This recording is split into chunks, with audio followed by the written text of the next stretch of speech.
Hello friends, welcome to our channel tax knowledge. दोस्तों, बहुत बार हमें ऐसा लगता है कि अगर हम अपनी करेक्ट इनकम ना डिस्क्लोज करें और टैक्सेस कम दें तो इनकम टैक्स डिपार्टमेंट को कहीं से ये पता चल ही नहीं सकता है कि हमने अपनी इनकम कम दिखाई है, या हम कुछ ऐसा इन्वेस्टमेंट कर रहे हैं और हमें लगता है कि क्योंकि हम एक छोटे एसएससी हैं तो इस इन्वेस्टमेंट्स के बारे में इनकम टैक्स को कभी पता नहीं चलेगा।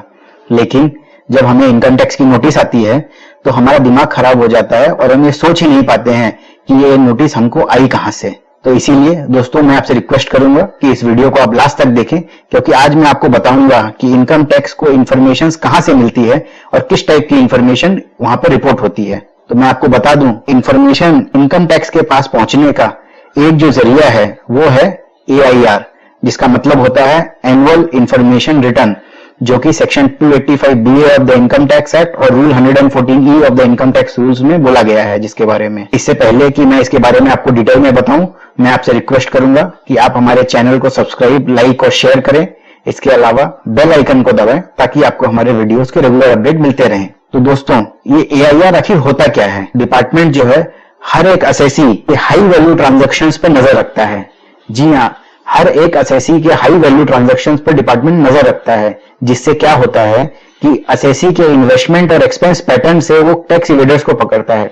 जैसे कि एक एग्जांपल के लिए मैं आपको बताता हूं कि मान लीजिए एक असेसी है, उसकी इनकम है 5 लाख रुपए की, लेकिन उसने ड्यूरिंग द ईयर एक प्रॉपर्टी परचेज की है 15 लाख की, शेयर्स में इन्वेस्टमेंट किए हैं 5 लाख के। इसके अलावा उसने क्रेडिट कार्ड से भी करीब 4-5 लाख रुपए के खर्चे कर दिए हैं। तो ऑब्वियसली आपको भी समझ में आ रहा होगा कि इसकी इनकम जरूर बहुत बेसी होगी, जो कि ये नहीं दिखा रहा है। तो डिपार्टमेंट भी इसी तरह के डेटा को एनालाइज करके निकालता है कि कौन सा असेसी जो है अपनी आय छुपा रहा है। तो आप सोच रहे होंगे कि ये जो ट्रांजैक्शंस हैं, ये आप इनकम टैक्स को कैसे पता चलता है कि ये सारे ट्रांजैक्शंस आपसे लिंक्ड है? तो मैं आपको बता दूं, इसका एक ही सिंपल जवाब है, वो है आपका पैन कार्ड।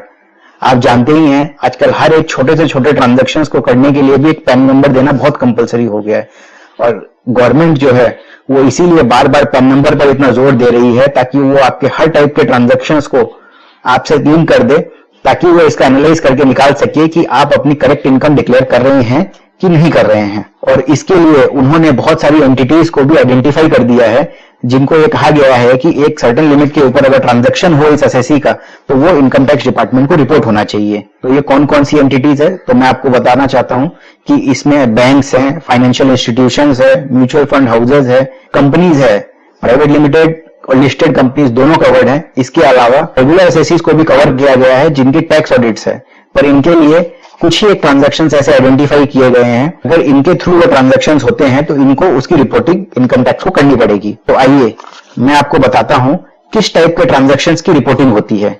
सबसे पहला ट्रांजैक्शन जो रिपोर्ट होता है वो है cash deposit in savings account.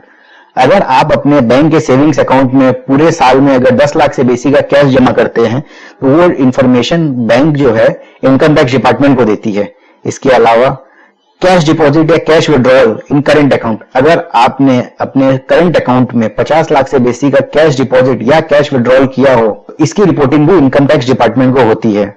तीसरा जो है वो है टाइम डिपॉजिट। अगर आपने किसी बैंक या फाइनेंशियल इंस्टीट्यूशन के थ्रू फिक्स डिपॉजिट या टाइम डिपॉजिट किया है जिसकी टोटल वैल्यू पूरे साल में मिला के 10 लाख से बेसी की है, तो उसकी रिपोर्टिंग भी इनकम टैक्स डिपार्टमेंट को होती है। पर यहां ध्यान रखिएगा कि रिन्यूअल जो होती है फिक्स डिपॉजिट की, कि मान लीजिए आपने 3 साल पहले 9 लाख की एफडी की थी और उसकी इंटरेस्ट लेके वैल्यू 10 लाख से बेसी हो गई है, तो वो रिन्यू हो रही है, तो उसकी रिपोर्टिंग नहीं होती है, सिर्फ नए डिपॉजिट्स की रिपोर्टिंग होती है। और ध्यान रखिएगा, यहाँ पर सिंगल डिपॉजिट से मतलब नहीं है, अगर आपका पूरे साल में मिला के भी 10 लाख क्रॉस हो जाता है तो उसकी भी रिपोर्टिंग होती है। अगला ट्रांजैक्शन जो रिपोर्ट होता है वो है क्रेडिट कार्ड का। क्रेडिट कार्ड आजकल हर आदमी रखता है, तो ध्यान रखिएगा, अगर आप क्रेडिट कार्ड का पेमेंट कैश में करते हैं 1 लाख से बेसी, तो उसकी रिपोर्टिंग इनकम टैक्स डिपार्टमेंट को होती है। इसके अलावा अगर आपके पास एक से ज्यादा क्रेडिट कार्ड है और सारे क्रेडिट कार्ड्स का टोटल मिलाकर अगर आप साल में 10 लाख से बेसी का खर्चा कर रहे हैं तो वो सारे क्रेडिट कार्ड्स की रिपोर्टिंग इनकम टैक्स को होती है। इसके अलावा issue of bonds and debenture, अगर कोई कंपनी अपना बॉन्ड या डिबेंचर, ध्यान रखिएगा यहाँ पर कंपनी प्राइवेट भी हो सकती है, पब्लिक लिमिटेड भी हो सकती है, तो वैसी ही अगर कोई कंपनी 10 लाख से बेसी अगर आपसे रिसीव करती है अपना बॉन्ड या डिबेंचर इश्यू करने के लिए, तो उसको इसकी रिपोर्टिंग भी इनकम टैक्स को करनी पड़ती है। उसी तरह अगर कोई कंपनी पब्लिक लिमिटेड हो या प्राइवेट लिमिटेड हो, अगर वो एक कंपनी अगर अपना शेयर इशू कर रही है और आपने उसको सब्सक्राइब करने के लिए 10 लाख से बेसी का एप्लीकेशन किया है तो उसकी भी रिपोर्टिंग होती है।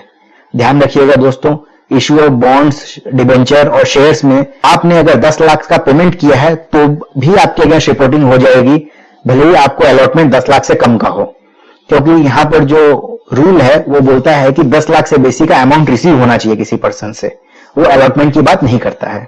उसी तरह अगर आपने म्यूचुअल फंड यूनिट्स में नए कुछ यूनिट्स परचेज किए हैं जिसकी कीमत 10 लाख से बेसी की होती है तो उसकी भी रिपोर्टिंग होती है। यहां पर भी ध्यान रखिएगा, यहां पर एग्रीगेट 10 लाख बोला गया है, सिंगल ट्रांजैक्शन 10 लाख नहीं है। और यहां पर एक और चीज है, अगर आपका कोई म्यूचुअल फंड यूनिट एक से दूसरे में स्विच हो रहा है तो उसकी रिपोर्टिंग नहीं होती है। यहां भी नए इन्वेस्टमेंट की बात की गई है।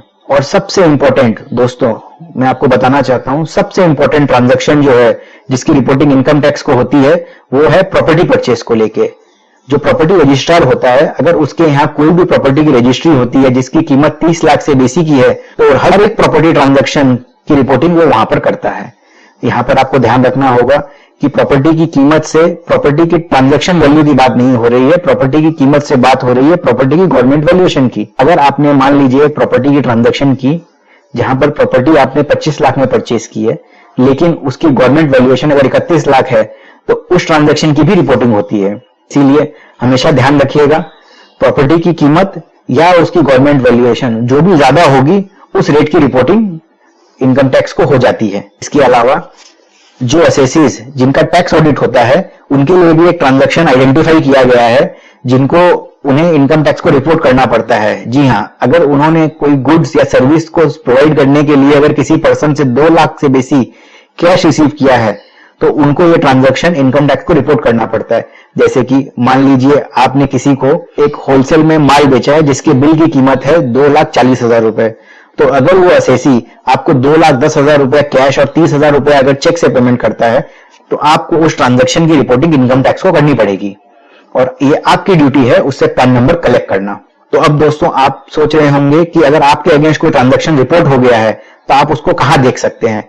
तो इसके लिए मैं आपसे रिक्वेस्ट करूंगा कि आप मेरे पिछले video how to download 26 AS को रेफर करें, जहां मैंने डिटेल में बताया है कि एआईआर ट्रांजैक्शन जो है वो आपके 26 एएस में कहां रिफ्लेक्ट होता है। इसके लिए मैंने एक स्क्रीनशॉट भी दिया है एआईआर का पार्ट ई जो कि आपके 26 एएस में रिफ्लेक्ट करता है, तो जरूर आप मेरे उस वीडियो को चेक करिएगा। आई होप ये वीडियो आपको बहुत पसंद आया होगा। ये वीडियो आपको कैसा लगा हमें कमेंट सेक्शन में लिख के जरूर बताइएगा।